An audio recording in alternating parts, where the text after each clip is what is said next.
Hey, what's up guys? Thanks for stopping by the channel.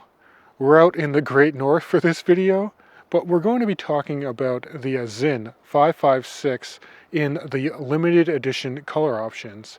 Now on the wrist today, I'm actually wearing the limited edition citron yellow option, and also at the end of last year, I purchased the aquamarine blue as well, because that Tiffany color is really hot right now.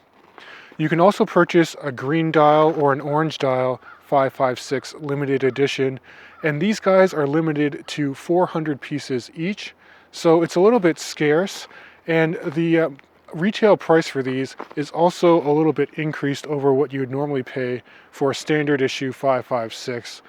The retail on this one is around 2,000 Canadian dollars, but it's actually increasing on the secondary market.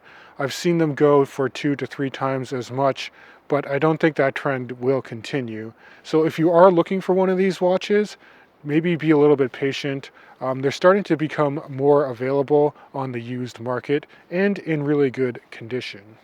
But why don't we flip perspectives back to the studio, and we'll go in a little bit more detail about each of these limited edition color options.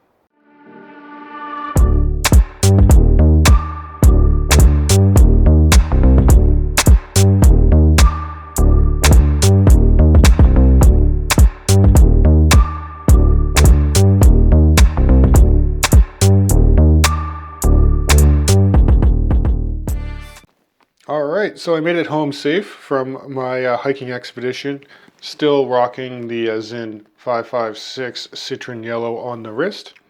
And when reflecting on making this video, I actually thought that this is probably one of those watches that I've bought and repurchased the most in my watch collecting journey.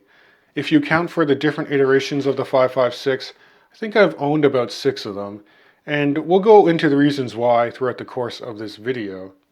Generally, I do think that the overall dimensions and wearability of this watch is extremely high.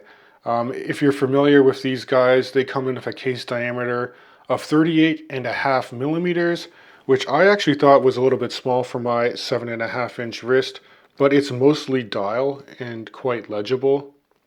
The lug-to-lug dimensions is also fairly truncated at about 45.5 millimeters, making it wear very well on a variety of different wrist sizes. And it's quite slender too. It comes in with a height of just over 11 millimeters and will slide easily under shirts or dress cuffs if needed. And overall, it's just a very robust German tool watch. Now that being said, I do think that Sinn has deviated a bit from most of their timepieces when you consider these limited edition color options, because as a whole, they tend to make austere watches that are definitely devoid of a lot of color and prioritize legibility and function. But I do think that they're following in the suits of, say, Swiss luxury brands like Rolex with the Oyster Perpetual, Omega with the Aquaterra, or even brands like Oris with their big crowns, when they're considering making brighter color dials in more of their entry-level watches, and this will apply to a broader consumer base. So I suppose it's a smart move on the behalf of Sinn. Now when you take a closer look at these dials, so more at a macro level, they actually have a fine speckled pattern, and I think that's the way they apply some varnish to the dial, just to give it some really cool light play. And this does tie nicely within the applied markers and the handset for these Sinn 556 eyes, which are highly polished. So those indices are your simple stick markers, they're rhodium plated, and they catch the light quite well. And the handset is your simple sword style handset that you're familiar with, and legibility is quite strong during the day, and it is maintained at night as Sinn does hand paint lume onto the handset and then onto the applied indices as well with Swiss Superluminova. As a brief note though, because it is hand painted lume on the handset, it might not be as evenly applied as, say, lume filled hands. But this is something you see on a lot of different German watch brands and kind of ties in with how they like to make their watches. Now the dials of the 556i limited edition colors is nice and symmetrical as well. They opted for a no date version, so there's nothing to obstruct just the symmetry of those applied indices. And the text on the dial is also quite minimal. You do have Sinn printed below a 12 o'clock position, and then just above the 6 o'clock index, you have automatic in German. But everything else just uses that negative space quite well, and aesthetically, it's a very clean look. Now, if you move away from the head of the watch, I do want to touch on the factory supplied canvas strap that accompanies this timepiece. Unfortunately, it doesn't ship with the H-Link bracelet option, which I had to go out and purchase separately for the one that I'm wearing on the wrist today. But this canvas strap is fairly robust. And if you look at the sides of a strap and the underside, it's actually thickly cut calf leather that's a little bit stiff, but will break in over time. Now this strap is secured by a very nicely milled butterfly clasp, and this clasp does have a signed Sinn locking buckle that can be used to fine-tune the length of the overall strap. Now personally, I'm not really a fan of butterfly clasps, but I do think that this system does wear very well, and because this watch is fairly compact, it actually balances out the head of the watch very nicely.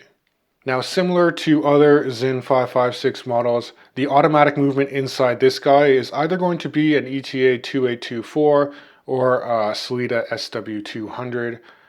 Just depends on what Sinn can get a hold of. I do think that these versions pack the Sellita movement that does have manual wind and hacking, operates at 4 Hz, and has about a 38-hour power reserve.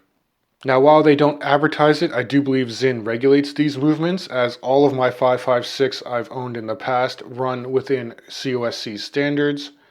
And Sinn does modify the rotor of these movements, so it does indicate that it's one of 400 pieces, and it is signed Sinn on the rotor. And it does have some nicer finishes as well. You get some very nice striping on the rotor, as well as the base plates, and some thermally blued screws through the exhibition caseback that you can see. And of course, to operate this movement, it's done through the signed Sinn crown, which is screwed down to give you 200 meters of water resistance. I would like to mention that specific to Sinn 556 models produced in the year 2022, there's a bit of a QC issue for crown operation, at least for me personally.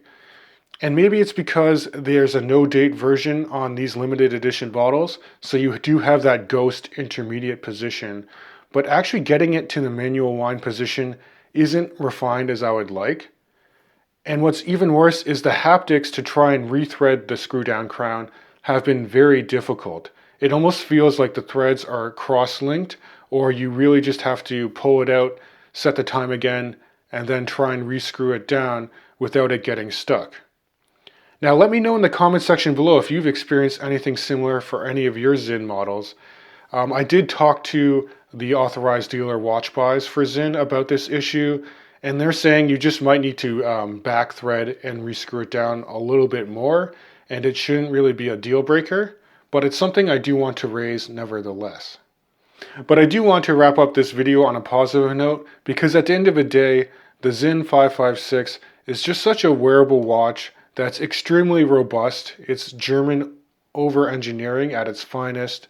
You can really pair it up with different strap options to dress it up, dress it down. It does have, 200 meters of water resistance, very great legibility on these timepieces.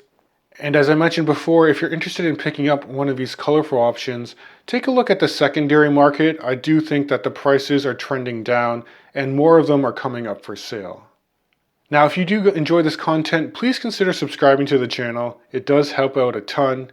And as always, I can't wait to catch you guys in the next video.